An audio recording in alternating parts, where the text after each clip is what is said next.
Inilah sejarah proses penyebaran agama Islam di Indonesia. Tahukah kamu bagaimana proses dan siapa saja yang berjasa terhadap penyebaran Islam di Indonesia? Berikut merupakan beberapa pihak yang berjasa dalam menyebarkan agama Islam di Indonesia. 1. Ulama di Pulau Jawa. Dikenal adanya Wali Sembilan, Wali Songo, yang merupakan tokoh-tokoh ulama penyebar agama Islam. Bagaimana peranan Wali Songo dalam penyebaran agama Islam? Wali Songo adalah ahli agama yang dekat kepada Allah SWT, mempunyai tenaga gaib, tenaga batin, dan menguasai ilmu yang tinggi. Kesembilan wali tersebut mempunyai gelar Sunan, yaitu Sunan Gresik, Sunan Ampel, Sunan Bonang, Sunan Giri, Sunan Derajat, Sunan Kalijaga, Sunan Kudus, Sunan Muria, dan Sunan Gunung Jati. Pemberian gelar itu didasarkan pada tempat mereka dimakamkan, seperti Gunung Jati di Cirebon, Derajat di dekat Tuban, Giri di Gresik, dan sebagainya. Berikut ini akan dijelaskan lebih jauh tentang sejarah kiprah para anggota Wali Songo dalam menyebarkan agama Islam di Indonesia. 1. Sunan Gresik. Sunan Gresik nama aslinya adalah Maulana Malik Ibrahim atau lebih dikenal dengan sebutan Maulana Maghribi. Para ahli sejarah menduga bahwa Maulana Malik Ibrahim berasal dari Maroko. Tanggal lahirnya belum banyak diketahui orang. Hanya tahun wafat dan pemakamannya yang dapat diketahui yaitu wafat pada tanggal 8 April tahun 1419 dan dimakamkan di pekuburan Gapura Wetan, Gresik. Selama hidupnya, beliau dikenal sebagai orang yang sangat ahli di bidang agama Islam.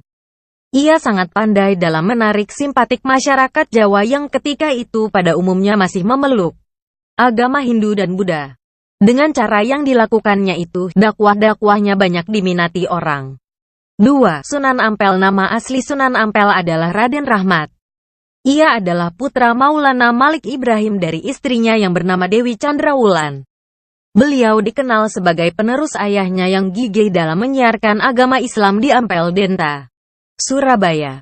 Berbeda dengan ayahnya, Raden Rahmat menggunakan pondok pesantren sebagai sarana penyebaran agama Islam. Ia mendirikan pondok pesantren yang pertama di Ampel Denta, Surabaya. Di pesantren inilah ia banyak mendidik para pemuda Islam untuk disebarkan ke seluruh pelosok Pulau Jawa. Di antara murid-muridnya yang kemudian tampil sebagai tokoh agama Islam antara lain Raden Paku yang kemudian terkenal dengan nama Sunan Giri, Raden Patah yang menjadi raja di Kerajaan Islam Demak, Raden Makdum Ibrahim, putra Sunan Ampel sendiri, yang dikenal sebagai Sunan Bonang, Syarifuddin yang dikenal sebagai Sunan Derajat, dan banyak lagi. Menurut Babat Diponegoro, Sunan Ampel sangat berpengaruh di kalangan istana Majapahit. Ia dikenal sebagai pelopor kerajaan Islam pertama di Pulau Jawa, yaitu Demak. Dialah yang mengangkat Raden Patah sebagai Sultan Demak pertama. Sunan Ampel juga dikenal sebagai pendiri Masjid Agung Demak, yang dibangun tahun 1479. Sunan Ampel wafat pada tahun 1481 dan dimakamkan di Surabaya. 3. Sunan Bonang. Sunan Bonang nama aslinya adalah Makdum Ibrahim, atau Raden Ibrahim. Makdum adalah gelar untuk seorang ulama besar, yang berarti orang yang dihormati.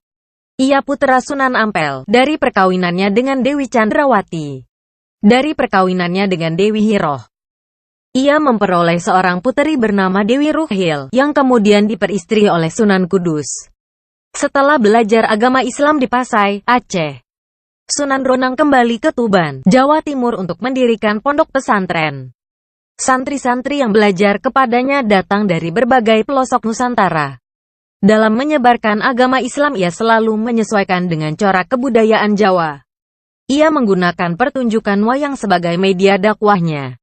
Lagu gamelan wayang berisikan pesan-pesan ajaran agama Islam. Setiap bait lagu diselingi syahadatain, ucapan 2 kalimat syahadat.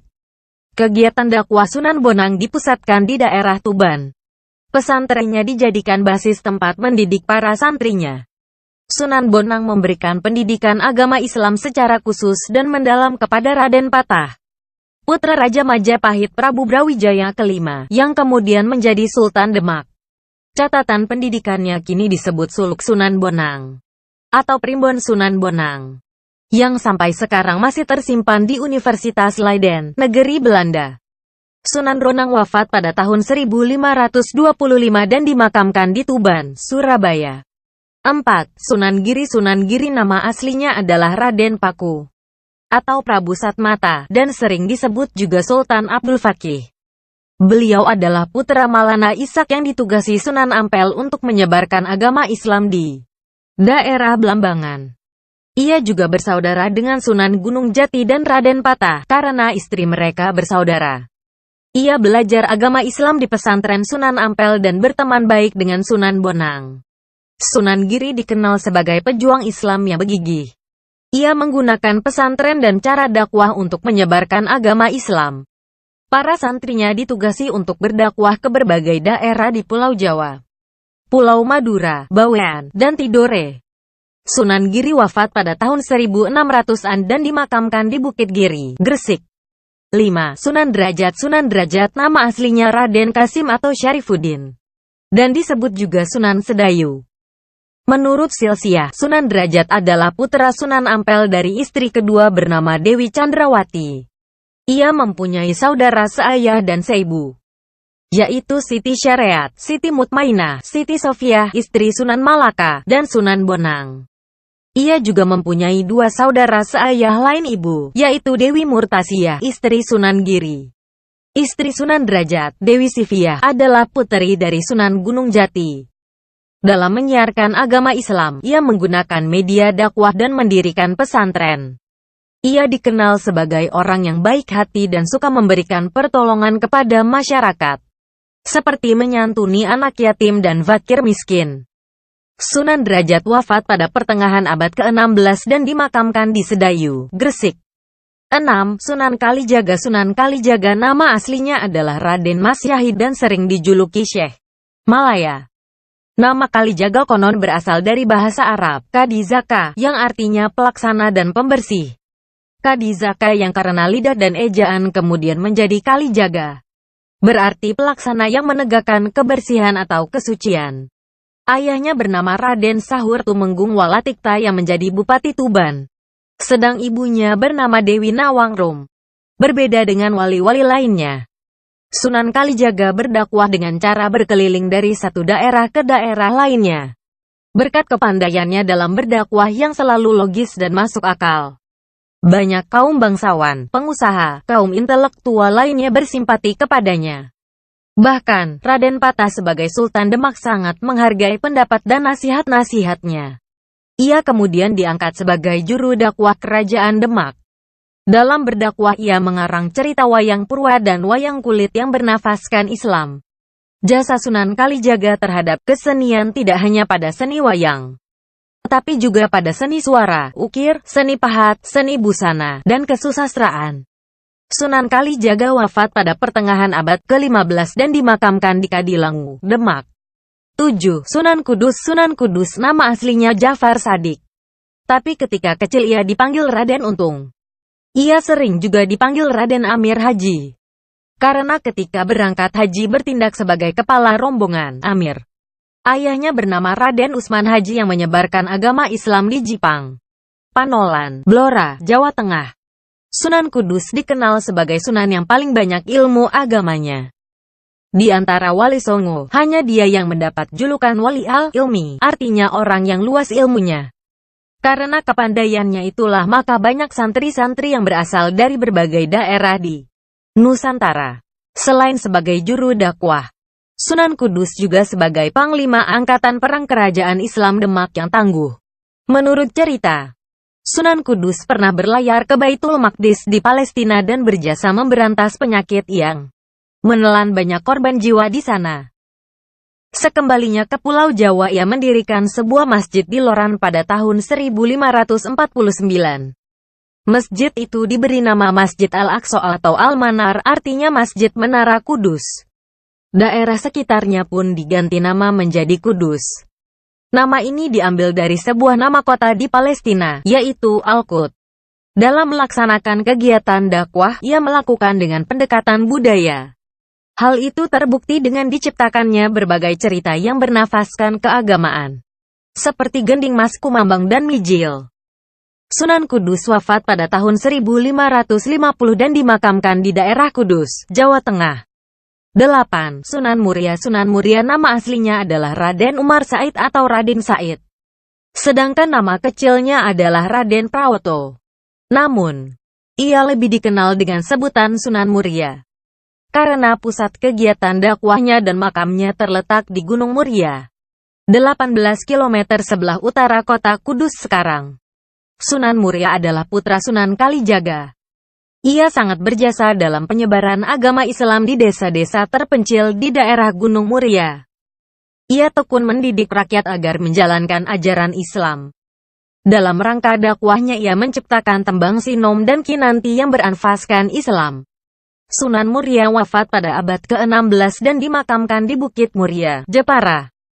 9. Sunan Gunung Jati. Sunan Gunung Jati yang nama aslinya adalah Syarif Hidayatullah adalah cucu Raja Pajajaran, Prabu Siliwangi. Perkawinan Prabu Siliwangi dengan Nyai Subang Larang melahirkan 2 putra dan 1 puteri, yaitu Raden Walang Sungsang, Nyai Larasantang dan Raja Senggara. Setelah ibunya wafat, Raden Walang Sungsang meninggalkan keraton untuk belajar agama Islam kepada Syekh Datu Kahfi, Syekh Nurul Jati, di Gunung Ngamperan Jati. Demikian pula adik perempuannya, Nyai Larasantang menyusul belajar agama Islam di sana. Setelah 3 tahun belajar agama Islam, keduanya diperintahkan gurunya untuk melaksanakan ibadah haji ke Mekah. Di Mekah Nyai Larasantang mendapat jodoh yaitu Maulana Sultan Mahmud Syarif Abdullah, seorang bangsawan Arab dari Bani Hashim. Raden Walang Sungsang setelah menunaikan ibadah haji kembali ke Jawa dan menjadi juru labuhan di Pasambangan, Cirebon. Sementara itu, Nyai Larasantang melahirkan Syarif Hidayatullah pada tahun 1448 m. Setelah dewasa Syarif Hidayatullah memilih berdakwah di Pulau Jawa daripada di negeri Arab. Ia kemudian menemui Raden Walang Sungsang yang sudah bergelar Cakrabuana. Setelah pamannya wafat, ia menggantikan pamannya menyebarkan agama Islam di Cirebon dan berhasil menjadikan Cirebon sebagai kesultanan yang bebas dari kerajaan Pajajaran. Dari Cirebon inilah ia kemudian menyiarkan agama Islam ke daerah-daerah di Jawa Barat yang belum memeluk agama Islam, seperti Majalengka, Kuningan, Kawali, Galuh, Sunda Kelapa, dan Banten. Di Banten itulah ia berhasil menjadikan Banten sebagai kerajaan Islam pada tahun 1525. Ketika kembali ke Cirebon ia menyerahkan Kesultanan Banten kepada anaknya, Sultan Maulana Hasanuddin yang kemudian menurunkan Raja-Raja Banten. Di tangan Raja-Raja Banten inilah kerajaan Pajajaran dikalahkan dan rakyatnya diislamkan. Bahkan Syarif Hidayatullah melakukan penyerangan ke Sunda Kelapa. Penyerangan itu dipimpin oleh Fathahillah, seorang panglima angkatan perang kerajaan Demak. Fathahillah kemudian menjadi menantu Syarif Hidayatullah. Syarif Hidayatullah wafat pada tahun 1570 dan dimakamkan di daerah Gunung Jati, Desa Asatana, Cirebon.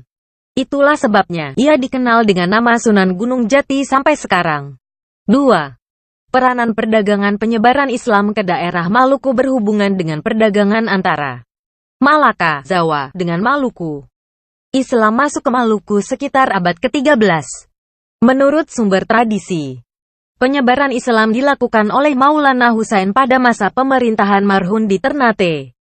Menurut hikayat tanah itu disebutkan bahwa raja pertama yang memeluk agama Islam di Maluku adalah Zainal Abidin, tahun 1486 sampai tahun 1500. Konon menurut berita Zainal Abidin belajar agama Islam pada pesantren Giri. Proses Islamisasi di Kalimantan Selatan diketahui dari hikayat Banjar. Proses Islamisasinya ditandai oleh terjadinya perpecahan di kalangan istana antara Pangeran Tumenggung dengan Raden Samudera. Pangeran Tumenggung adalah Raja Dipa dan Daha yang bercorak Hindu. Untuk menaklukkan Pangeran Tumenggung, Raden Samudera meminta bantuan kerajaan Demak dengan perjanjian bersedia masuk Islam. Berkat bantuan dari Demak, Pangeran Tumenggung dapat dikalahkan. Sejak saat itu, kerajaan Banjar bercorak Islam. Rajanya, Raden Samudera bergelar Sultan Suryanullah. Menurut hikayat Kutai bahwa proses Islamisasi di Kalimantan Timur berlangsung damai. Disebutkan bahwa penyebar Islam di Kutai adalah Tuan Ribandang Tuan Tunggang Parangan pada masa pemerintahan Raja Mahkota. Raja Mahkota masuk Islam karena merasa kalah kesaktiannya. Menurut hikayat Goa Talo dan Wajo bahwa penyebaran Islam di Sulawesi berjalan secara damai. Penyebarnya adalah Dato Ribandang dan Dato Sulaiman. Kerajaan Islam Goa kemudian menaklukkan kerajaan Sopeng, Wajo, dan Bon yang raja-rajanya segera memeluk agama Islam pada tahun 1611. 3. Peranan pendidikan juga memegang peranan dalam proses Islamisasi. Guru-guru agama, dan pondok-pondok pesantren, dan para santrinya peranata pendidikan Islam. Semakin terkenal kiai, guru agama Islam, yang mengajarnya, semakin terkenal pula pesantrennya. Pada masa pertumbuhan Islam dikenal adanya pesantren Ampel Denta milik Sunan Ampel, Raden Rahmat, dan pesantren Sunan Giri, yang murid-muridnya datang dari berbagai daerah. Raja-raja dan kaum bangsawan mendatangkan guru agama Islam sebagai penasihat agama. Di daerah Banten dikenal Kiai Dukuh, Pangeran Kanyusetan, sebagai guru agama Maulana Yusuf. Syekh Maulana Yusuf adalah penasihat agama Sultan Ageng Tirtayasa. Ki Ageng Sela adalah guru Jaka Tingkir, Sultan Hadiwijaya, dan Juru Mertani sebagai penasihat. Panembahan Senopati. 4. Peranan perkawinan Islamisasi melalui perkawinan pengaruhnya lebih besar. Jika yang melakukan perkawinan itu dari keluarga yang berpengaruh, golongan bangsawan dan penguasa.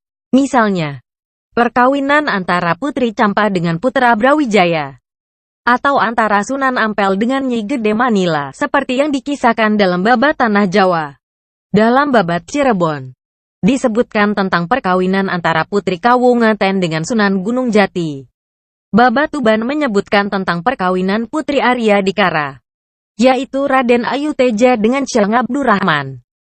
Perkawinan antara kaum bangsawan tersebut kemudian melahirkan terbentuknya kerajaan-kerajaan bercorak Islam di Indonesia. Terima kasih subscribe Barini Tips.